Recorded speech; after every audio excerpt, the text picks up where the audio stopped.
এই যে আমার হাতে পিসটা দেখছো, এটা প্রায় 6 মাস আগে আমি অর্ডার করেছিলাম, কিন্তু বানানোই হয়নি। কাস্টমারের চাপ ছিল একটু বেশি, আর নিজের জন্য এতটা সময় বার করানো হয়নি। এখন একটু চাপটা কমেছে, তাই ভাবলাম নিজের জন্য ফটাফট বানিয়ে নিই। তো দেখো পুরো ভিডিওটা আমি কিভাবে বানাচ্ছি। প্রথমে আমি পিসটা কেটে রেখেছিলাম, তার সাথে সাদা লাইলিনটাও কেটে রেখেছিলাম। দুটো কাটা হয়ে গেছে। এটাই আমি একটা স্লিভলেস কুর্তি বানাবো, সেটার ভিডিও আমি তোমাদের সাথে শেয়ার করছি। পুরো ভিডিওটা শেষ পর্যন্ত দেখবে কিন্তু।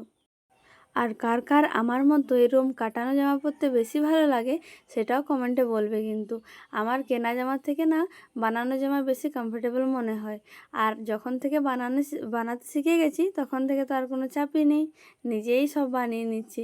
আগে তো প্রথম প্রথম যখন সেলাই শিখেছিলাম তখন তো মায়ের শাড়ি পর্যন্ত কেটে, দেখো কথা বলতে বলতে আমার প্রায় হাফ সেলাই হয়ে গেছে। যেহেতু এটা স্লিভলেস বানাবো, তাহলে হাতের আর ঝামেলা নেই, হাত কাটাকাটি করতে হবে না। তো হাতের সাইডে, যেটা হাত না বসালেও হাতের সাইডে তো পট্টি জুড়তে হবে, আমি সেই পট্টিটাও জুড়ে নিলাম। তোমাদের সাথে কথা বলতে বলতে কমপ্লিটও হয়ে গেল। আর ভিডিওটা যদি তোমাদের ভালো লেগে থাকে অবশ্যই একটা লাইক দিয়ে যেও, ঠিক আছে? তোমাদের একটা লাইক, একটা কমেন্ট আমাকে আরও নতুন কিছু বানানোর সাহস দেয়। তো প্লিজ একটা লাইক কমেন্ট করে যেও। কমপ্লিটও হয়ে গেল, আর আমার তেমন কিছু সময়ও লাগলো না।